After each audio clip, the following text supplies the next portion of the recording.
देशका विभिन्न भागमा अझ विशेष गरेर तराईका जिल्लाहरूमा मिटर ब्याजीहरूको आतंक छ। मिटर ब्याज भनेको के हो भन्नुहोला। तपाईँ कसैसँग ऋण लिनुहुन्छ, त्यो ऋण र त्यस बापत कानुन बमोजिम लाग्ने ब्याज तिर्नु तपाईँको दायित्व अनि कर्तव्य हो। तर ऋण दिनेले तपाईँसँग गैर कानुनी ब्याज माग्छ।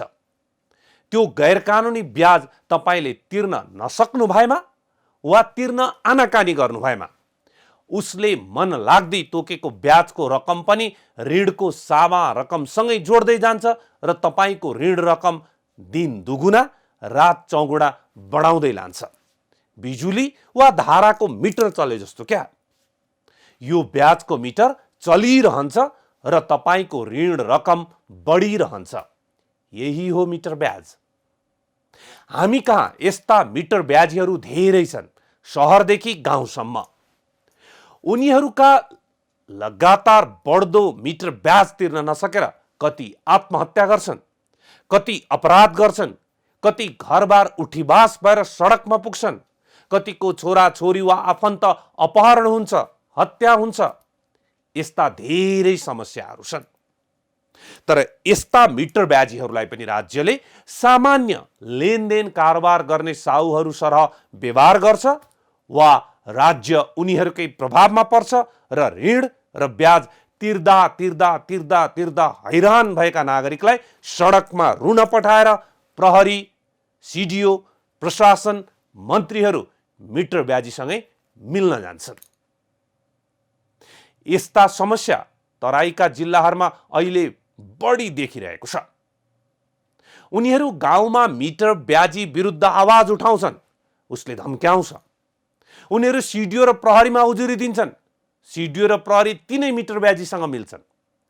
त्यसपछि उनीहरू अदालत, स्थानीय सरकार, प्रदेश सरकार, राजनीतिक दल, संघीय सरकार लगायत गुहार्नु पर्ने सबैलाई गुहार्छन्, तर कतै सुनवाई हुँदैन।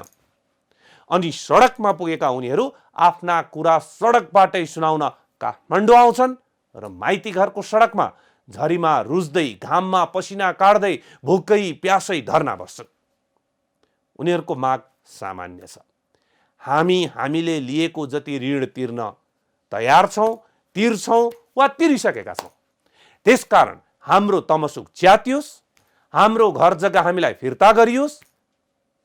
तर विडम्बना, काठमाडौँले उनीहरूको भाषा नै बुझ्दैन।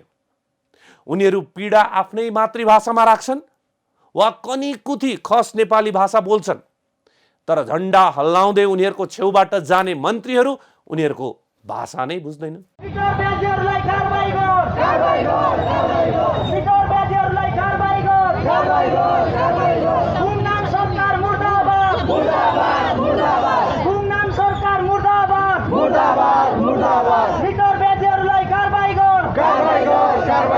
यो दृश्य काठमाडौँको माइतीघर मण्डलाको हो। सरकार विरुद्ध नाराबाजी गर्नेदेखि पीडितलाई न्याय दिलाउने थलो बनेको यो मण्डलामा पछिल्लो समय मिटर ब्याजी पीडितहरू न्यायको आशामा धरनामा छन्। विगत 4 दिनदेखि सामूहिक धरनामा बसेका पीडितहरू काठमाडौँ आएपछि न्याय पाइनेमा टुक्क थिए। तर 4 दिन बितिसक्दा पनि उनीहरूले अहिलेसम्म न्याय पाउने कुनै छनक पाएका छैनन्। घरमा साना छोराछोरी छोडेर न्यायको ढोका ढकढकाउन सामूहिक धरनामा बस्दै आउनुभएकी नवलपरासीकी राधा देवी मल्ल गहभरी आँसु बनाउँदै रोक्का जमिन फिर्ता र मिटर ब्याजीको धम्कीबाट मुक्त गराइदिन आग्रह गर्नुहुन्छ। मेरो समस्या यही छ। त्यो मिना देवी केवट भन्ने साहु छ, त्योसित 1,50,000 पैसा लिएको, 3 लाखको तमकसुक बनायो। अनि 3 लाखको तमकसुक बनाएर फेरि म पैसा दिँदै गरेछु। त्यो फेरि 6 लाखको 12 लाखको तमकसुक बनायो। अनि त्यो 3 लाखको तमकसुक पनि राखेछ। अनि त्यो 12 लाखको तमकसुक बनायो। अनि 12 लाखको तमकसुक बनाएर 10 दिनपछि भनिरहेछ मेरो छोराले च्याति। अनि फेरि मसित 12 लाखको तमकसुक फेरि बनायो। म यही भन्न चाहन्छु कि त्योसित मेरो तमकसुक च्यात्न पर्यो, मेरो त्यो फुकुवा गर्न पर्यो। 2 गुण जग्गा छ, त्यो 1,50,000 को तमकसुक छ त्यसमा मेरो बुढा त्यो साइन गर्नु भएको छ अनि दुईटामा गर्नु भएको छैन। मलाई झुक्क्याएर तेरो छोरा किडन्याप गराइदिन्छु यो गराइदिन्छु त्यो गराइदिन्छु गरेर मसित बनाइ घरभित्र लगेर धम्की पनि धम्की पनि म डराएर बनाएँ। डराएर बनाउन बाध्य हुनुहुन्छ। अरू समस्या के छ दिदी? अरू समस्या यही छ, मेरो छोराछोरी सानो छ, छोडेर आउँछु। कति वर्षको छ? 5 वर्षको है। बर्ताघाट नगरपालिका नवलपरासीका अर्का पीडित रामबहादुर थापा मगरको पीडा पनि उस्तै छ। मिटर ब्याजीले आफ्नो पहुँच गृह मन्त्रालयसम्म भएको भन्दै मुद्दा मामिला गरे सडकमा ल्याइदिने जस्ता धम्की दिने गरेको उहाँको गुनासो छ। अब डिस्ट्रिक्ट बन्दगी भनेर छिनमा पास गरेर मेरो जग्गा खाइदिएको छ साउले। अब 7 लाख रुपियाँ ऋण लिएको हो। अब उसले मबाट लिएर गएर उता अर्को एउटा साउलाई बेचिदिएको रहेछ। अब ऊ साउसँग कुरा गर्दाखेरि चाहिँ उसले चाहिँ 3 लाख रुपियाँको 3 करोडको कुरा गर्छ। उसले 3 करोड दे यहाँ बल्ल चाहिँ जग्गा दिन्छु दिन्न भन्यो नि। उनीहरूले के भन्यो भन्न त अहिले त केही नि भने होइन। मलाई जसरी पनि चाहियो त्यो रकम बल्ल दिन्छु, नयाँ भने चाहिँ मैले यो जग्गा तिमीहरूले चाहिँ जहाँ गएर मुद्दा लडे नि लड, जेसुकै गरे नि गर, तिमीहरूले हामीसँग चाहिँ के गर्न सक्दैनौ। हाम्रो पहुँच भनेको चाहिँ माथि गृह मन्त्रालयसम्म चाहिँ छ भनेर चाहिँ यही भनेर चाहिँ धम्की दिन्छ। हामी सानोतिनो मान्छे होइन, हाम्रो बुढ थुप्रै छ। हामी गृह मन्त्रालयसम्म चाहिँ हाम्रो हात छ भनेर चाहिँ धम्काउँछ। धेरै उ गऱ्यो भने चाहिँ तिमीहरूलाई हामीले रोडमा ल्याइदिन्छ, रोडमा सुताइदिन्छ भन्नुहुन्छ। न्याय पाउने आशामा पहिलो पटक काठमाडौँमा पाइला टेक्नु भएकी सङ्गीतालाई मिटर ब्याजीबाट आउने धम्कीबाट निराशा छाएको छ। ऋणको ब्याजलाई दोब्बर बनाई साउले पटक पटक पत्र बनाउनमा दबाब दिने गरेको उहाँको दुखेसो छ। एक कागज में मानो 3 लाख रुपया मानो हमें ले 3 लाख से ब्याज जोर 6 लाख बनाओ। तो 6 लाख के कागज बनाओ हमसे। 6 मनो 12 कैला से 6 के बना के मुहरवा जोड़ के ओके उठी बनावल, तब ब्याज जोड़ के फिर 6 को 12 बनावल कागज बनाए के। तो वो कागज के पैसा हम दे भाई दिया गए। तो वो कहा दिया भी बाकी बा। धीरे धीरे फिर हमसे वो डेरवा धमका के फिर वो कहा दिया कागज फाट के दूसरा कागज बना के डेरवा धमका फिर दूसरा कागज बनवा दे। साउनको महिना छ, छिनमे झरी छिनमे चर्को घाम छ, सँगै वनभरि पीडा छ। थोरै भए पनि न्याय पाउने आशा पनि छ। पैसा त 3 लाख लिएको मा 8 लाख मागे छ के देले रहे। 1,20,000 के जरियन 12 लाख के तंबाकू बना के 12 लाख के बियाज 25 लाख मागे। मिटर ब्याज तथा ठगी विरुद्ध किसान मजदुर सङ्घर्ष समितिका अध्यक्ष रामसुरत गुप्ताले सम्बन्धित निकायमा पटक पटक धाउँदा समेत सुनवाई नहुँदा आफूहरू काठमाडौँमा धरना दिन बाध्य भएको बताउनुहुन्छ। सिडिओ जिल्लाको बाउ त्यसले चाहिँ 20 लाख रुपियाँ खाएर सल्लाह भागिहाल्यो। अब अर्को सिडिओ आएछ, एसपी तपाईँको उहाँको छ, डिएसपी छ। डिएसपीलाई त हामीले त डिएसपी अहिले कति भरमायो, कति हामीलाई झुकायो हेर्नुहोस्। हाम्रो जिल्ला नवलपरासीको डिएसपीले हामीलाई कति झुकायो। प्रशासनको डर हामी माथि छ, अरूको छैन। दलालहरूको बदमासहरूको चाहिँ उनीहरू प्रशासनले केही पनि गर्न सक्दैन। किन हाम्रो चाहिँ साउहरूको घर यो थाना यस्तो छ, त्यहाँ त्यस्तो बदमासी गर्दा केही गर्दैन। तपाईँ यही कुरा भन्नुहुन्छ पुलिसहरू त छ नि टाँगा बुझ्नुभयो। किन आज हाम्रो सिडिओ एउटा जिल्लाको बाउ त्यस्तो समस्या लिएर हामी 500 जना गएको थियौँ विज्ञापन पत्र बुझाउनु। के भन्छ सिडिओले, यो मेरो अन्तर्गतमा पर्दैन, तपाईँहरू अदालत जानु। अब भन्नुहोस् तपाईँहरू, हामी यस्तो पीडित मान्छे 500 जना गएर अदालत गरियो भने अदालत हाम्रो पक्षमा आउँछ? आउँदैन, साउको पक्षमा जान्छ। नवलपरासी, सुस्ता लगायत विभिन्न ठाउँका पीडितहरूले यसअघि गृह मन्त्रालयसँग भएको वार्तापछि 16 दिनसम्मको धरना स्थगित गरेर घर फर्केका थिए। तर सरकारसँगको सकारात्मक वार्तापछि घर फर्किए पनि समस्याको समाधान नहुँदा उनीहरू साउनको झरीमा रुच्दै माइती घर मण्डलामा पुनः धरना दिन बाध्य भएका हुन्। किसान मजदुर सङ्घर्ष समितिको अगुवाईमा बसेको धरनामा पीडितहरूले भूमिहीन बनाइएका किसान मजदुरको जमिनको तमसुक फिर्ता दिनुपर्ने, ब्याज बाहेकको सबै रकम क्षतिपूर्ति सहित फिर्ता गर्नुपर्ने माग राख्दै आएका छन्। सांसददेखि मन्त्री प्रधानमन्त्रीसम्म यही बाटो हुँदै साइरन बजाउँदै घुइकिने गर्छन्, तर पनि पीडितहरूको न्याय सुनिदिनेमा कसैको ध्यान पुग्न नसक्नु विडम्बना हो। न्युज गृहका लागि मुना दवाडी, काठमाडौँ।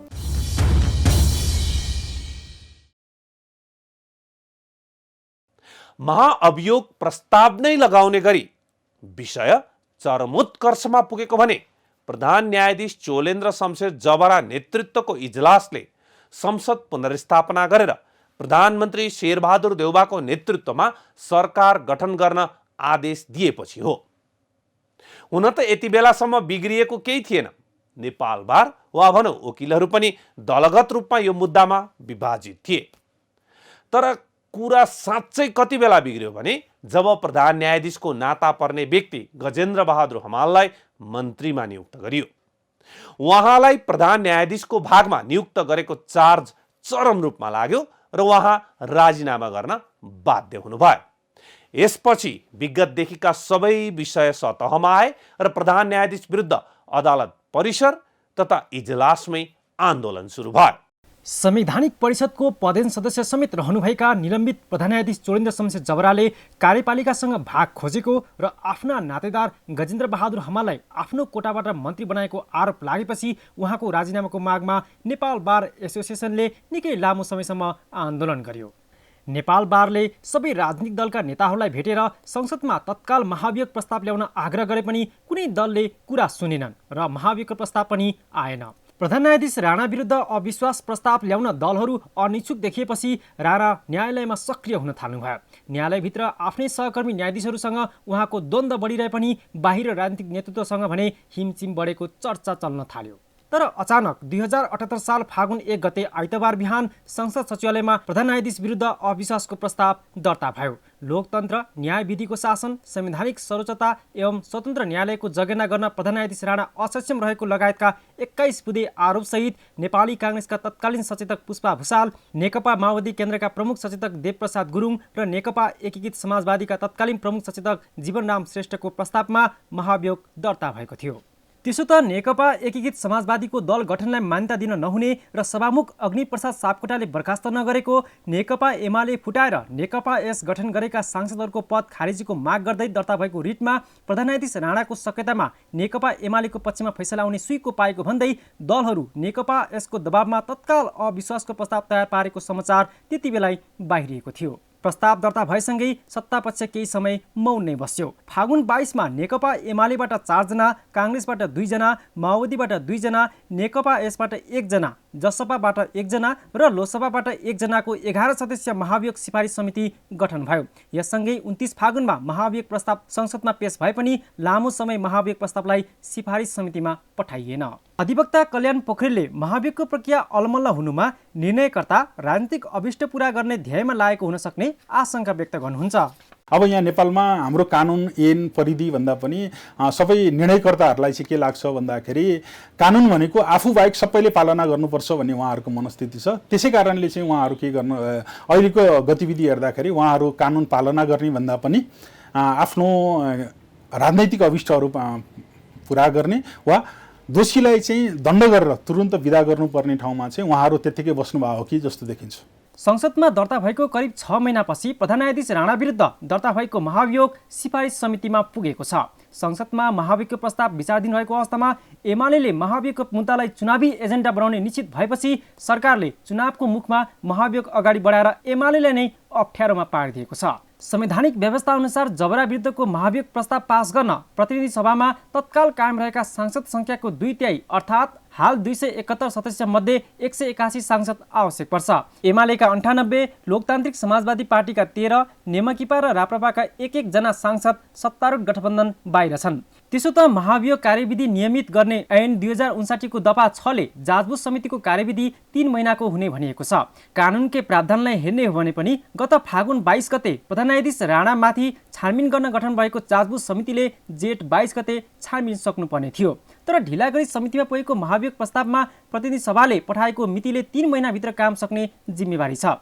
तर निर्वाचन घोषणाका कारण यो संसदले अबको 3 महिना रहन नसक्ने अवस्था छ। यसकारण एकातिर निर्वाचनमा यस विषयमा आफूमाथि प्रश्न पनि नउठोस् र राणाको पदावधि पनि सकियोस् भन्ने नीति सरकारले लिएको देखिन्छ। प्रधान न्यायाधीशको नियमित अवकाश मङ्सिरको अन्तिम सातामा हुँदैछ। न्युज गृहका लागि खिलनाथ ताजपुरिया, काठमाडौँ।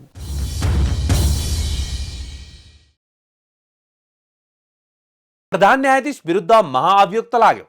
व्यावसायिक रूपमा कानुन व्यवसायीहरूले आन्दोलन गर्दा राजनीतिक भन्दा बढी व्यावसायिक, स्वतन्त्र न्यायपालिकाभित्रका विकृति, विसङ्गति, भ्रष्टाचारका मुद्दा उठाइरहेका थिए। तर दलहरूले सुनेनन्। नेपाल बार एसोसिएसनले घर घर पुगेर पनि शीर्ष नेताहरूलाई घचघच्यायो। तर उनीहरू कानमा तेल हालेर बसिरहे। उनीहरूलाई लाग्यो न्यायालयभित्रको विकृति, विसङ्गति, भ्रष्टाचार भनेका कुरा त उनीहरूको विषय नै होइन, किनकि न्यायालयभित्रको विकृति विसङ्गतिलाई विगत लामो समयदेखि पालेर राख्न उनीहरू पनि जिम्मेवार थिए। अर्कोतर्फ प्रधान न्यायाधीशको इजलासले संसद पुनर्स्थापना गरेर गठबन्धन सरकार नामै तोकेर शेरबहादुर देउवाको नाममा गठन गरिदिएपछि सरकारले उहाँप्रति सदाशयता त देखाउने नै भयो। तर प्रधान न्यायाधीश विरुद्ध नेपाल बारमा इजलासमा आक्रोश छँदै थियो। महाभियोग दलहरूले नल्याएपछि सर्वोच्च अदालतका न्यायाधीशहरूले तथा बारले पनि बिचको बाटो खोजेर आन्दोलन स्थगित गर्दै न्यायपालिका बिस्तारै लयमा फर्कदै थियो। तर यसै बीचमा प्रधान न्यायाधीश जबरा बिस्तारै सक्रिय हुँदै नेकपा एस गठनको मुद्दा तथा नेकपा एसका सांसदहरू विरुद्ध नेकपा एमाले हालेको मुद्दामा चासो लिन थालेपछि गठबन्धन दलहरू अझ विशेष गरेर नेकपा एसको मुटुमा ढ्याङ्ग्रो ठोक्यो र ऊ तत्काल महाभियोग लगाउनु पर्ने दबाब दिन थाल्यो। यसरी न्यायपालिका भित्रका व्यावसायिकता तथा विकृति, विसङ्गति, भ्रष्टाचार लगायतका विषयमा जति पटक भन्दा पनि महाभियोग ल्याउन तयार नभएको 5 दलीय गठबन्धन वा वर्तमान सरकार दलमाथि नै अर्थात् आफूमाथि नै तरबारको रूपमा खडा भएपछि राजनीतिक उद्देश्यले प्रधान न्यायाधीश विरुद्ध महाभियोग प्रस्ताव ल्याउन रातारात तयार भए र अपरझट 2078 साल फागुन 1 गते बिहानै महाभियोग प्रस्ताव दर्ता भयो। यो महाभियोग प्रस्ताव संसदबाट पारित हुन 2/3 बहुमत चाहिन्छ र यसको लागि प्रमुख प्रतिपक्षी दल नेकपा एमालेको पनि साथ गठबन्धनलाई चाहिन्थ्यो। त्यसकारण उसले प्रमुख प्रतिपक्षी दललाई समेत सुरुदेखि नै विश्वासमा लिनुपर्नेमा गठबन्धन भित्रकै पनि सबै दललाई थाहा नदिई नेपाली काङ्ग्रेस, नेकपा माओवादी केन्द्र र नेकपा एस मात्र मिलेर छापामार शैलीमा महाभियोग ल्याएको आरोप नेकपा एमालेले नै लगायो। एमालेलाई विश्वासमा नलिएको वा उसले महाभियोग ल्याउन दिँदैन किनकि ऊ प्रधान न्यायाधीशसँग मिलेर अदालतबाट आफू अनुकूलको कदम चाल्न तयार भएको छ भन्ने थाहा पाएका गठबन्धन दलका नेताहरूका लागि यही कारण महाभियोग फलामको चिउरा साबित भइरहेको छ। दर्ता गरिहालियो, तर कसरी अगाडि बढाउने? तर यति कुरा थाहा हुँदाहुँदै पनि उनीहरूले तत्काल निलम्बन गरेर आफ्नो उद्देश्य पूर्ति गर्नका लागि महाभियोग दर्ता गराएर दर्ता हुने बित्तिकै जसका विरुद्ध महाभियोग दर्ता हुन्छ ऊ निलम्बनमा पर्ने संवैधानिक प्रावधानलाई राजनीतिक अस्त्रको रूपमा प्रयोग गरे। महाभियोग दर्ता हुनु सामान्य हो। यसको मुख्य कुरा त यो 2/3 बहुमतको विषय भएकाले संसदभित्रका सबै दलहरूको विश्वास यसमा लिनु जरुरी हुन्छ भने अर्कोतर्फ दर्ता भइसकेपछि संविधान, कानुन र प्रतिनिधि सभा नियमावली बमोजिम यसलाई टुङ्गोमा पुर्याउनु मुख्य कुरा हो। तर त्यसमा चुक्न पुग्दा अहिले गठबन्धन दललाई महाभियोगलाई राजनीतिक कार्डका रूपमा प्रयोग गरेको आरोप लागिरहेको छ भने व्यवस्थापिका संसद पूर्ण रूपमा अक्षम भएको आरोप पनि लागिरहेको छ। यसरी महाभियोग जस्तो ब्रह्मास्त्रलाई राजनीतिक दाउपेचको कार्ड बनाउँदा एकातर्फ न्यायपालिकाको स्वतन्त्रतामा स्खलन आएको छ, अर्कोतर्फ न्यायपालिका पूर्ण रूपमा कार्यपालिका र व्यवस्थापिकाको मातहतमा राखेर शक्ति सन्तुलनको सिद्धान्तमै विचलन आएको छ। यसको तत्काल परिणाम जे जस्तो देखिए पनि दूरगामी परिणाम भने ठिक हुनेवाला छैन। अहिले पनि बल्ल बल्ल महाभियोग सिफारिस समितिमा छानबिनका लागि महाभियोग प्रस्ताव पठाइएको छ। तर यहाँ पनि कति हचुवा काम संसद र सरकारले गरेको छ भने एकातिर यो सरकार नै चुनाव घोषणा भएपछि काम चलाउ भइसकेको छ, अर्कोतिर यो संसदको म्याद नै सकिसकेको छ। काम चलाउ सरकार तथा म्याद सकिएको संसदमा बनेको समितिलाई 3 महिनाको समय सीमा दिएर महाअभियोग छानबिन गरी सिफारिस गर्न लगाउनु भनेको देखावटी काम मात्र हो। न यो समितिले पूर्ण समय छानबिन गर्न सक्छ, न छानबिनपछि आएको प्रतिवेदन उप छलफल गरी महाभियोग प्रस्ताव पारित वा फेल नै यो संसदले गर्न सक्छ। प्रतिनिधि सभाले प्रधान न्यायाधीश सोलेन्द्र शमशेर जबरा विरुद्धको महाअभियोग प्रस्तावलाई महाअभियोग सिफारिस समितिमा पठाएको छ। प्रतिनिधि सभाको आइतबारको बैठकमा महाअभियोग प्रस्तावको सम्बन्धमा छलफल भएको थियो। छलफलपछि सभामुख अग्निप्रसाद सापकोटाले महाअभियोग प्रस्ताव प्रतिनिधि सभाले यसअघि नै गठन गरेको महाअभियोग सिफारिस समितिमा पठाउने प्रस्ताव पेश गर्नु भएको थियो। सभामुख सापकोटाको प्रस्ताव प्रतिनिधि सभाको बहुमतले स्वीकृत गरेको छ। प्रधान न्यायाधीश श्री सोलेन्द्र शमशेर जबरा विरुद्ध दर्ता भएको महाअभियोगको प्रस्तावलाई सोही नियमावलीको नियम 162 बमोजिम गठित महाअभियोग सिफारिस समितिमा पठाउन प्रस्ताव गर्दछु। अब उक्त प्रस्तावलाई निर्णयार्थ प्रस्तुत गर्दछु। यो प्रस्तावको पक्षमा हुने मान्य सदस्यहरूले हुन्छ भन्नुहोला र यसको विपक्षमा हुने मान्य सदस्यहरूले हुन्न भन्नुहोला। यो प्रस्तावको पक्षमा हुने मान्य सदस्यहरूले हुन्छ भन्नुहोस्। यसको विपक्षमा हुने मान्य सदस्यहरूले हुन्न भन्नुहोस्। हुन्छ भन्ने पक्षका मान्य सदस्यहरूको बहुमत भएकोले उक्त प्रस्ताव बहुमतले स्वीकृत भएको घोषणा गर्दछु।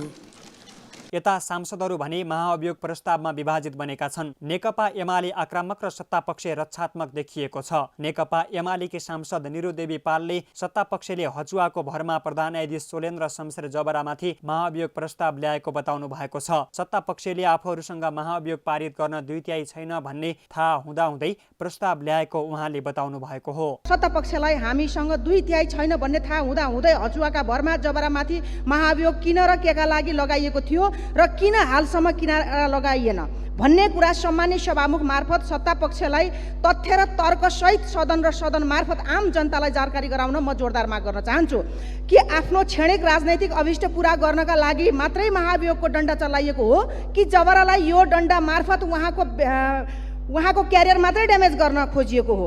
जबरालाई देखाएर अरू कसैलाई तर्साउनका लागि मात्रै डण्डा चलाइयो वा बिना अध्ययन बिना कारण 81 किन यो महाअभियोग प्रस्ताव दर्ता गराइयो। हचुवाका भरमा कसैलाई देखाइदिनु भन्ने नाममा लगाइएका यस्ता प्रस्तावहरूले अन्ततोगत्ता कसैको भलो नहुने भन्न चाहन्छु। गल्ती गर्नेलाई चोख्याएर उन्मुक्ति दिने तर बिना गम्भीर कसुर कसैलाई ड्यामेज गर्ने काम कदापि राम्रो होइन।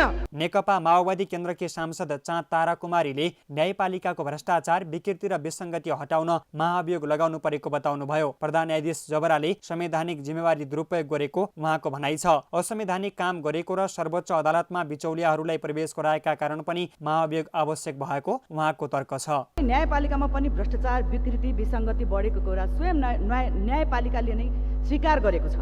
यसको एउटा उदाहरण स्वयं पदासीन प्रधान न्यायाधीश भएको देखिएको छ। आफ्नो निजी सम्पत्ति सर स्वेच्छाधारी ढङ्गले संवैधानिक जिम्मेवारी दुरुपयोग गरेका छन्। यसर्थ यस्ता विकृति विसङ्गति हटाउन न्याय क्षेत्रको नेपाल बार लगायत नेपालको सिङ्गो न्याय क्षेत्र आन्दोलन गर्न बाध्य छन्। उहाँले संवैधानिक परिषदको सदस्यको हैसियतले आफू संलग्न भई संवैधानिक नियुक्ति गरी त्यसको विपरीत परेका रिट निवेदनको 1 वर्ष हुँदा पनि प्रारम्भिक सुनवाई समेत नगरेको सशस्त्र प्रहरी अधिकृत रञ्जन कोइराला, जसले आफ्नो श्रीमतीलाई नै हत्या गरेका थिए, त्यो घोर अपराध थियो र त्यसको कडाभन्दा कडा कारवाहीको माग भइरहँदा पनि उहाँले चाहिँ ज्यान मुद्दा अदालतबाट भएको फैसला उल्टाई कैद घटाएका थिए। न्यायपालिकाको स्वतन्त्रता, शुद्धता, निष्पक्षता र गरिमामा गम्भीर रूपले कुठाराघात हुने गरी मन्त्री परिषदमा भाग खोज्ने इत्यादि थुप्रै असंवैधानिक कार्य गरेका थिए। नेपाली कांग्रेसकी सांसद डाक्टर लीला सङ्ग्रोला पन्तले प्रधान न्यायाधीशका विरुद्धमा सर्वोच्च अदालतमा आन्दोलन भए पनि उहाँले सहज निकास नदिएका कारण महाअभियोग लगाउनु परेको बताउनुभयो। जबराले अदालतभित्र व्यथितिलाई उत्कर्षमा पुर्याएको उहाँले बताउनुभयो। यो प्रस्ताव उपयुक्त छ सभामुख महोदय, किनभने न्यायालयभित्र विविध विकृति व्यथितिलाई उत्कर्षमा पुर्याएको, न्यायालयमा बिचौलियाको राज बढाइएको तथा इजलास गठन तथा मुद्दा फैसलामा समेत मिलोमतो गरेको भनी लामो समयसम्म नेपाल बार एसोसिएसन नागरिक समाज आन्दोलनमा उत्रिएका थिए। यसको सहज निकास स्वयं निलम्बित प्रधान न्यायाधीशले दिनुपर्ने थियो। उहाँले बाटो र मार्ग प्रशस्त गर्नु भएन सभामुख महोदय। त्यसको सहज निकासको लागि यो महाअभियोगको प्रस्ताव हामीले दर्ता गरेका हौँ। राष्ट्रिय जनमोर्चाकी सांसद दुर्गा पौडेलले प्रधान न्यायाधीश विरुद्धको महाअभियोग प्रस्ताव सत्तापक्ष र प्रतिपक्षको साझा भएको धारणा राख्नुभयो। उहाँले प्रधान न्यायाधीशमाथि महाअभियोग लगाउनुको विकल्प नभएको स्पष्ट पार्नुभयो। यहाँ नागरिक समाजदेखि लिएर सबैले यसको विरुद्धमा आएको अवस्थामा हामीले यो महाअभियोग प्रस्तावलाई पास गरेर जानुपर्छ, यसको विकल्प हुँदैन। नेपाल मजदुर किसान पार्टीका सांसद प्रेम सुवालले प्रधान न्यायाधीश जबरासँग उहाँमाथि लागेको आरोपको सम्बन्धमा बयान लिनुपर्ने बताउनुभयो। प्रतिनिधि सभा पुनर्स्थापना गराएको तर्फ पनि चर्चा छ। यो के हो? प्रधान न्यायाधीश जबरासँग यसबारे बयान लिनुपर्छ। तपाईँलाई के दबाब आएको हो? यो चाहिँ हामीले छुट्याउनु हुन्न। प्रतिनिधि सभाको आगामी बैठक साउन 24 गते मङ्गलबार बिहान 11 बजे बस्ने गरी बोलाइएको छ। न्युज गृहका लागि एकेन्द्र खत्री, काठमाडौँ।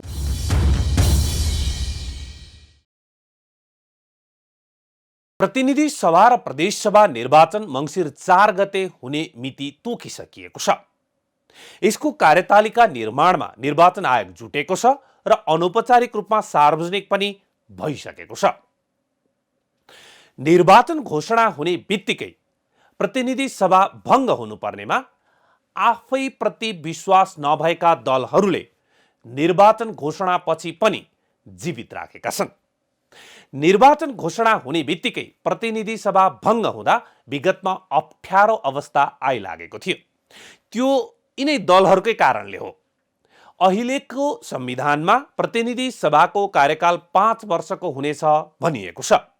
यो व्यवस्था अनुसार यो संसदको आयु अथवा यो प्रतिनिधि सभाको आयु आउने मङ्सिर 9 गतेसम्म छ। तर निर्वाचन घोषणापछि संसद काम चलाउ हुने विश्वव्यापी मान्यता हो। अझ भङ्ग नै हुने पनि विश्वव्यापी मान्यता हो। र काम चलाउ संसदले दूरगामी असर गर्ने निर्णय गर्न सक्दैन भने संसदको अधिवेशन पनि जारी राख्न सक्दैन। तर संविधानको मनसायलाई अपव्याख्या गर्दै दलहरूले मनोनयनको दिनसम्म संसद र सांसद पद जीवित राख्ने निर्णय गरेका छन्। दलहरूको यही अप्ठ्यारोलाई साथ दिँदै निर्वाचन आयोगले कार्यतालिका औपचारिक रूपमा सार्वजनिक गर्न सकेको छैन। निर्वाचन आयोगले प्रतिनिधि सभा र प्रदेश सभा सदस्य निर्वाचनका लागि कार्यतालिका स्वीकृत गरेको छ। आयोगले निर्वाचनको तयारी र व्यवस्थापन गर्न आन्तरिक प्रयोजनका लागि कार्यतालिका स्वीकृत गरेको हो। कार्यतालिका अनुसार आयोगले प्रत्यक्षतर्फको निर्वाचनका लागि प्रतिनिधि सभा र प्रदेश सभा सदस्यको उम्मेदवारी दर्ता असोज 23 गते गराउने भएको छ। सरकारले मङ्सिर 4 गते एकै चरणमा हुने गरी प्रतिनिधि सभा र प्रदेश सभाको निर्वाचन घोषणा गरेसँगै आयोगले तयारीलाई तीव्र पारेको हो। आयोगले निर्वाचनमा भाग लिन 2079 साउन 19 गतेसम्म दर्ता कायम रहेका राजनीतिक दललाई साउन 22 गतेदेखि 31 गतेसम्म दल दर्ताका लागि निवेदन दिन सूचित गरिसकेको छ। यस्तै आयोगले मतदाताको अन्तिम नामावली भदौ 31 गते प्रकाशन गर्ने भएको छ। दल तथा उम्मेद्वारहरूलाई निर्वाचन चिन्ह भने असोज 26 गते प्रदान गरिनेछ। राजनीतिक दल सम्बन्धी ऐन बमोजिम 2 वा 2 भन्दा बढी दलले एकल चुनाव चिन्ह लिई निर्वाचनमा भाग लिन भने राजनीतिक दल सम्बन्धी नियमावली बमोजिमको ढाँचामा निवेदन दिनुपर्ने आयोगले जनाएको छ। आयोगका अनुसार असोज 11 गते निर्वाचन अधिकृतको नियुक्ति, 21 गते कार्यालय स्थापना, 23 गते उम्मेदवारी दर्ता, 28 गते मतपत्र छपाई, कार्तिक 16 गतेदेखि मतदान सामग्री ढुवानी, मङ्सिर 1 गतेदेखि मौन अवधि र 4 गते बिहान 7 बजेदेखि बेलुका 5 बजेसम्म मतदान गर्ने कार्यतालिका स्वीकृत भएको छ। यसैगरी समानुपातिक तर्फको निर्वाचनका लागि साउन 30 गते कार्यालय स्थापना गरिने भएको छ। आयोगले भदौ 20 गतेबाट समानुपातिक तर्फको मतपत्र छपाई सुरु गर्ने, असोज 2 र 3 गते बन्द सूची पेश गर्ने कार्यतालिका राखेको छ। आयोगले औपचारिक रूपमा भने कार्यतालिका सार्वजनिक गरेको छैन।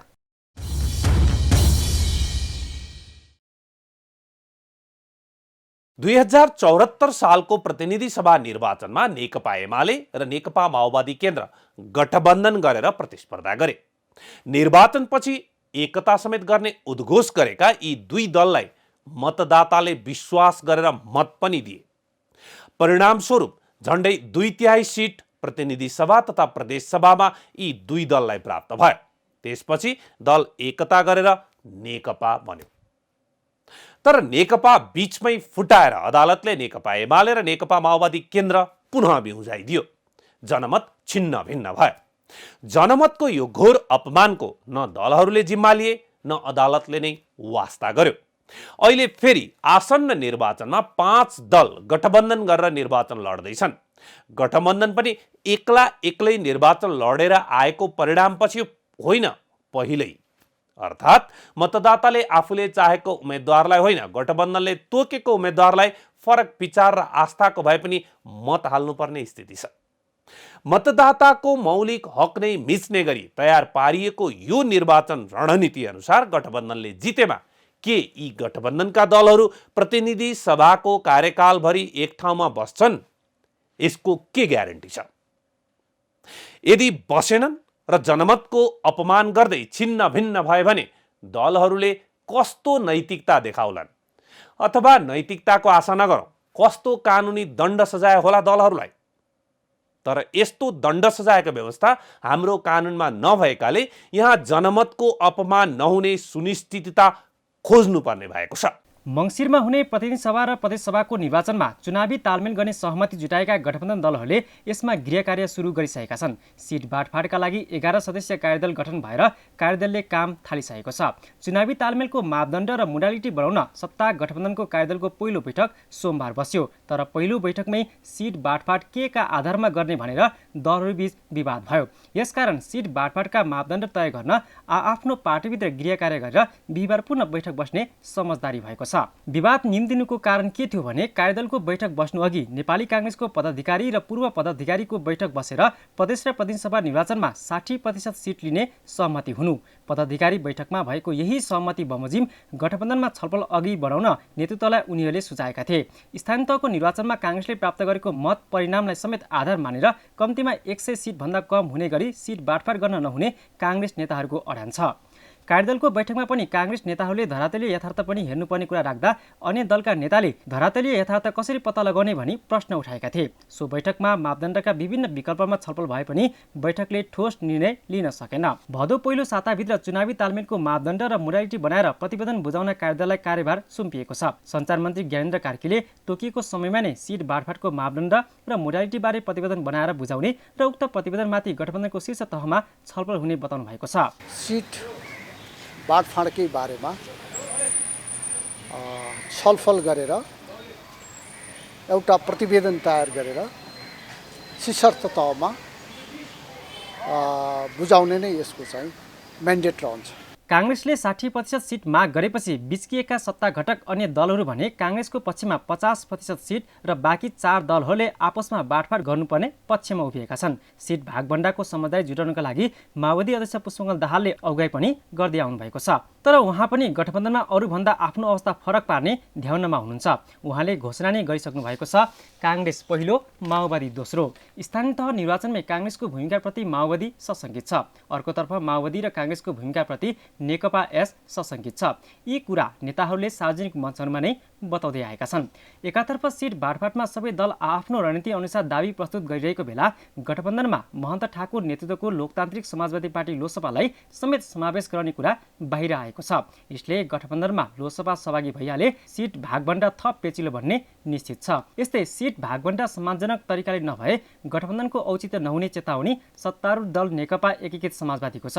नेकपा यसका वरिष्ठ नेता झलनाथ खनालले सिट बाँडफाँड न्यायोचित ढङ्गले हुनुपर्ने माग कांग्रेस सभापति शेरबहादुर देउवा समक्ष राखिसक्नु भएको छ। नेपाली कांग्रेसले भर्खरै सम्पन्न स्थानीय तह निर्वाचनमा आफूले पाएको मतलाई आधार मान्दै 60% को दाबी गरेको छ भने त्यसमा धेरै नै कम मत आएकाले माओवादी नेकपा यसले भने 2014 को प्रतिनिधि सभा निर्वाचनलाई आधार मान्नुपर्ने कुरा गरिरहेका छन्। नेकपा माओवादी केन्द्र र नेकपा यसको भनाइ के छ भने 2014 को निर्वाचनमा गठबन्धनका दलहरू जहाँ जितेका थिए त्यहाँ उनीहरूलाई नै छाडिदिने र नेकपा एमाले जितेका ठाउँमा गठबन्धनभित्र भागभण्डा गर्ने शर्त पनि अगाडि सारिरहेका छन्। 2014 को निर्वाचनमा नेकपा एमाले प्रत्यक्षतर्फ 80 सिट जितेको थियो। यसकारण माओवादी र नेकपा यसले अहिले यही एमाले जितेको 80 सिटमा बाँडफाँड गर्नुपर्ने कुरा गरिरहेको छ। यसो गर्दा काङ्ग्रेसको 50% र अन्य दललाई 50% भन्ने सिद्धान्तसँग पनि मेल खान्छ। नेपाली काङ्ग्रेसले अघिल्लो निर्वाचनमा प्रतिशततर्फ जितेको 23 सिट उसैलाई छाड्ने, माओवादीले जितेको 36 सिट उसैलाई छाड्ने तथा अहिले नेकपा एस र जसपासँग रहेको प्रतिशततर्फको सिट पनि उसैलाई छाड्ने तर्क काङ्ग्रेस बाहेक गठबन्धनभित्र रहेका दलहरूले गरिरहेका छन्। समग्रमा प्रतिशततर्फको जम्मा सिट सङ्ख्याको 50% अर्थात् 82 सिट नेपाली काङ्ग्रेसलाई दिन गठबन्धनका अन्य दल तयार नै छन्। नेपाली काङ्ग्रेस भोलि गठबन्धनमा नरहे पनि सुरक्षित रहन 60% अर्थात् 100 सिट मागिरहेको छ। माओवादी अध्यक्ष प्रचण्डले चाहे जस्तो काङ्ग्रेस 50% मानेमा बाँकी 50मा ठूलो हिस्सा लिने दाउ उहाँको छ। तर उहाँ पनि माओवादीले नेकपा एस अर्थात् माधव नेपालको सामना गर्नुपर्नेछ। जसपा भने मधेसकै सिटमा बढी केन्द्रित छ। मधेसमा धेरै सिट भएकाले मधेसमा राम्रो सिट पाए सहज हुने उसको बुझाइ छ। तर उसलाई लोकसभा गठबन्धनमा आउँछ कि भन्ने टाउको दुखाइ छ। लोकसभालाई भोलिका लागि रिजाउन तथा जसपाको साइजमा राख्न पनि काङ्ग्रेस लोकसभालाई ल्याउन चाहन्छ। गठबन्धन जे जस्तो भए पनि वैचारिक रूपमा माओवादी, नेकपा एस र जसपा तथा जनमोर्चा एक विचारधाराका दल हुन् भने नेपाली काङ्ग्रेस त्यहाँ एक्लै छ। त्यसैले पनि वैचारिक रूपमा मिल्ने लोकसभालाई भित्राउन चाहन्छ। यसरी गठबन्धनमा सिट बाँडफाँडदेखि नै भोलिका बार्गेनिङ पावर बढाउन आफ्नो सङ्ख्या कसरी बढाउने भन्ने दाउपेच चलिरहेको छ। न्युज क्रियाका लागि खिलनाथ ताजपुरिया, काठमाडौँ।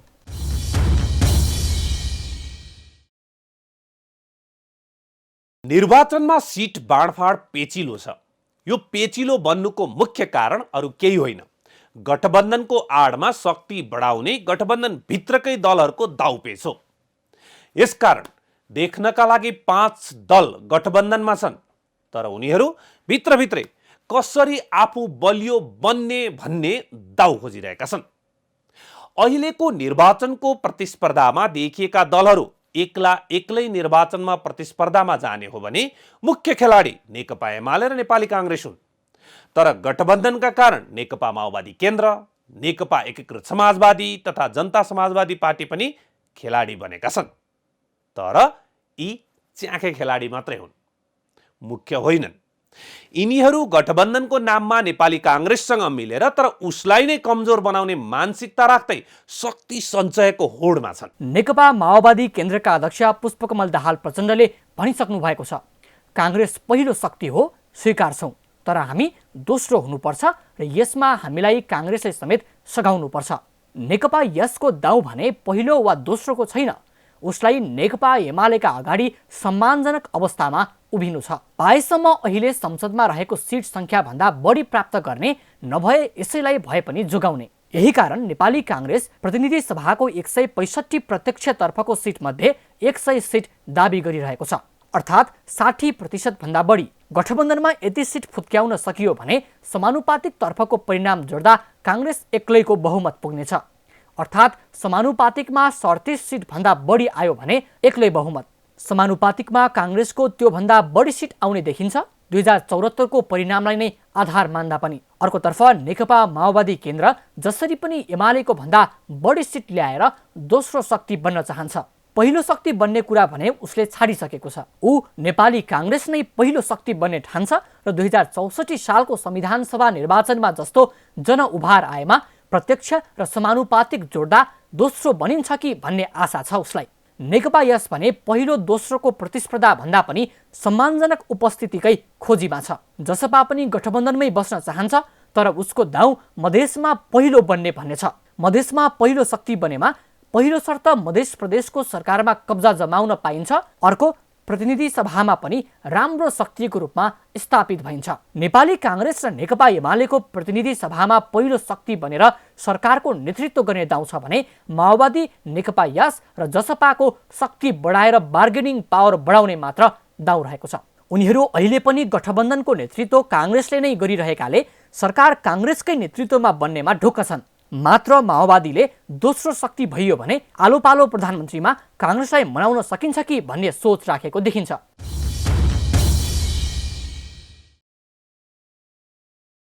महिला सहभागिताको कुरा आए दलहरू कि चुप लाग्छन् कि ट्याउट्याउ नगर भन्छन्। स्थानीय तह निर्वाचनमा प्रमुख, उपप्रमुख, अध्यक्ष, उपाध्यक्ष, वडाध्यक्ष तथा सदस्यमा गरेर 14,466 जना महिला निर्वाचित हुनुभएको छ। यो भनेको सम्पूर्ण जनप्रतिनिधि संख्याको 41.21% हो। जहाँ कानुनले बाध्यात्मक व्यवस्था गरेको छ त्यहाँ महिला सहभागिता सुनिश्चित गर्न दलहरू बाध्यात्मक रूपमै तयार भएका छन्। जस्तै स्थानीय तह निर्वाचनमा प्रमुख उपप्रमुख मध्ये एक पद महिला हुनुपर्ने, अध्यक्ष उपाध्यक्ष मध्ये एक महिला हुनुपर्ने, महिला वडा सदस्य, दलित महिला वडा सदस्य जस्ता पदहरूमा महिलालाई नै उम्मेदवारी दिन दलहरू बाध्य भए। तर गठबन्धनका नाममा यसपालिको स्थानीय तह निर्वाचनमा दलहरूले प्रमुख उपप्रमुख मध्ये एक वा अध्यक्ष उपाध्यक्ष मध्ये एकजना महिला हुनुपर्ने प्रावधानलाई मान्न आवश्यक ठानेनन्। उनीहरूले निर्वाचन आयोगसँग समेत लबिङ गरेर बरु त्यसको ठिक विपरीत यो प्रावधान नै खुकुलो बनाउन लगाए। मंगलबारको प्रतिनिधि सभा बैठकमा सांसद बिन्दा पाण्डेले आगामी प्रदेश सभा र संघीय संसदको निर्वाचनमा महिलाको समानुपातिक सहभागिता गराउन आवश्यक रहेको भन्दै कानुन मन्त्रीको ध्यानाकर्षण गराउनुभयो। सांसद पाण्डेले आगामी प्रतिनिधि सभा र प्रदेश सभा निर्वाचनमा प्रत्येक दलले लैङ्गिक आधारमा समानुपातिक संख्यामा उम्मेदवारी दिने व्यवस्था गर्न माग गर्नुभयो। यसैगरी नेकपा माओवादी केन्द्रकी सांसद अमृता थापाले पनि यसै विषयमा संसदमा जरुरी सार्वजनिक महत्त्वको प्रस्ताव प्रस्तुत गर्नुभयो र संसदमा छलफल पनि भयो। दोस्रो जनआन्दोलनले स्थापित गरेको समावेशी समानुपातिक सहभागिताको विषयलाई संविधानले पनि स्वीकार गरेको परिवेशमा संविधान कार्यान्वयनमा आएको 6 वर्ष बितिसक्दा पनि निर्वाचनमा महिलाको प्रतिनिधित्व कम हुनु विडम्बना हो। 2079 वैशाख 30 मा सम्पन्न स्थानीय तह निर्वाचनमा जनप्रतिनिधिमा महिलाको संख्या केही बढेको देखिए पनि बाध्यात्मक पद बाहेकका पदमा महिलाको उपस्थिति न्यून छ। यद्यपि स्थानीय निर्वाचन 2074 को तुलनामा 2079 वैशाख 30 मा सम्पन्न स्थानीय तह निर्वाचनमा महिलाको प्रतिनिधित्व 1% बढ्यो। निर्वाचन आयोगका अनुसार स्थानीय तह निर्वाचनमा 41.21% महिला निर्वाचित भए। देशभरबाट 14,466 महिला जनप्रतिनिधि निर्वाचित भएको आयोगको तथ्याङ्कमा उल्लेख छ। महानगरपालिका, उपमहानगरपालिका, नगरपालिका र गाउँपालिकामा गरी प्रमुख पदमा 25 महिला विजयी भएका छन्। महानगरपालिका, उपमहानगरपालिका र नगरका प्रमुखमा 13 जना, गाउँपालिका अध्यक्षमा 12 जना तथा नगर उपमहानगर महानगरपालिकाका उपप्रमुखमा 219 जना महिला निर्वाचित हुँदा गाउँपालिका उपाध्यक्षमा 335 जना चुनिएका छन्। यसैगरी अनिवार्य गरिएका महिला सदस्यमा 6,742, दलित महिला सदस्यमा 6,620 जना निर्वाचित भएका छन्। यसैगरी खुला सदस्यमा 412 जना निर्वाचित भएका छन्।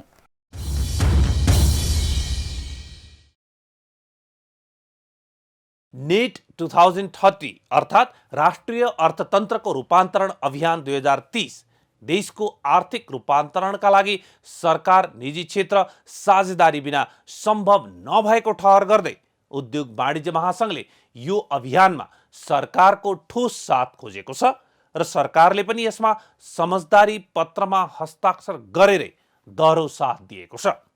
निजी क्षेत्रको सरकारसँग माग वा भनाइ एकदमै प्रष्ट छ। हामी लगानी गर्छौं, प्रक्रिया सहज बनाइदिनुस्। हामी उत्पादन गर्छौं, अवरोध नगरिदिनुस्। हामी रोजगारी दिन्छौं, सहजीकरण गरिदिनुस्। हामी निर्यात गर्छौं, प्रोत्साहन गरिदिनुस्। हामी पर्यटक ल्याउँछौं, स्वागत गरिदिनुस् र हामी राजस्व तिर्छौं, अपमान नगरिदिनुहोस्। सदैव मुनाफा र व्यापारिक हित मात्र सोच्दै आएको निजी क्षेत्रको यो भनाइ सुन्दा अब चाहिँ आफ्नो व्यापारिक विकास मात्र नभई देशको समग्र विकासमा निजी क्षेत्र गम्भीर भएको अनुमान गर्न सकिन्छ।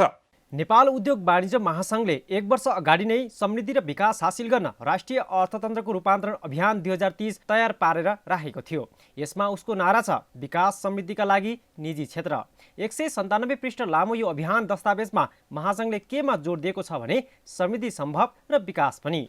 समृद्धि र विकास हासिल गर्न ठुला साना सबै खाले अर्थतन्त्रमा अहिलेको आर्थिक अवस्थाको माग अनुसार रूपान्तरणको जरुरी रहेको महासंघको ठहर छ। कोभिड महामारीका कारण खस्कदो अवस्थामा रहेको अर्थतन्त्रलाई ठिक बाटोमा ल्याउन यस राष्ट्रिय आर्थिक रूपान्तरण 2030 अर्थात् नेट 2030 ले मुख्य भूमिका खेल्ने विश्वास महासंघको छ। यो अभियान कार्यान्वयनमा आएपछि यसले बहु सरकारवाला क्षेत्रहरूको सहभागिता र निजी क्षेत्रको दोहोरो सहकार्यले आर्थिक रूपान्तरण अगाडि बढाउनेछ। यही दस्तावेज कार्यान्वयनमा ल्याउने उद्देश्यले उद्योग वाणिज्य तथा आपूर्ति मन्त्रालय र नेपाल उद्योग वाणिज्य महासंघ बीच समझदारी पत्रमा हस्ताक्षर भएको छ। यो समझदारीलाई महासंघले ऐतिहासिक भनेको छ। तर यो कार्यान्वयनमा ल्याउन निजी क्षेत्रको एउटै मात्र शर्त छ, उद्योगीहरूलाई काम गर्ने वातावरण सरकारले मिलाओस्। समझदारी पत्र हस्ताक्षर कार्यक्रममा बोल्दै नेपाल उद्योग वाणिज्य महासङ्घका अध्यक्ष शेखर गोल्छाले हस्ताक्षरसँगै निजी क्षेत्र अब सरकारसँग जोडिएको तथा निजी क्षेत्र र सरकार मिलेर रोजगारी सिर्जना एवं व्यवसाय विकासमा सहकार्य गर्ने बताउनुभयो। अध्यक्ष गोल्छाले उद्योगीहरूले गर्ने लगानीलाई सहज बनाइदिन र उत्पादन गरेको वस्तुलाई अवरोध नगरिदिन आग्रह गर्नुभयो। उहाँले रोजगारीलाई सहजीकरण गर्न, निर्यातलाई प्रोत्साहन गर्न, पर्यटकलाई स्वागत गर्न र राजस्व तिरेपछि पनि अपमान नगर्न सरकारसँग आग्रह गर्नुभयो। उहाँले निजी क्षेत्रले सम्मानपूर्वक पाउने हक अधिकारको सम्मान गर्न पनि सरकारसँग आग्रह गर्नुभयो। कार्यक्रममा उपस्थित उद्योग वाणिज्य तथा आपूर्ति मन्त्री दिलेन्द्र प्रसाद बडुले सरकार पूर्ण विश्वासका साथ निजी क्षेत्रसँग काम गर्न तयार रहेको बताउनु भएको छ। निजी क्षेत्रसँगको सहकार्यमा नै अहिलेको आर्थिक अवस्थालाई सुधार गर्न सकिने सरकारको विश्वास छ। न्युज गृहका लागि खिलनाथ ताजपुरिया, काठमाडौँ।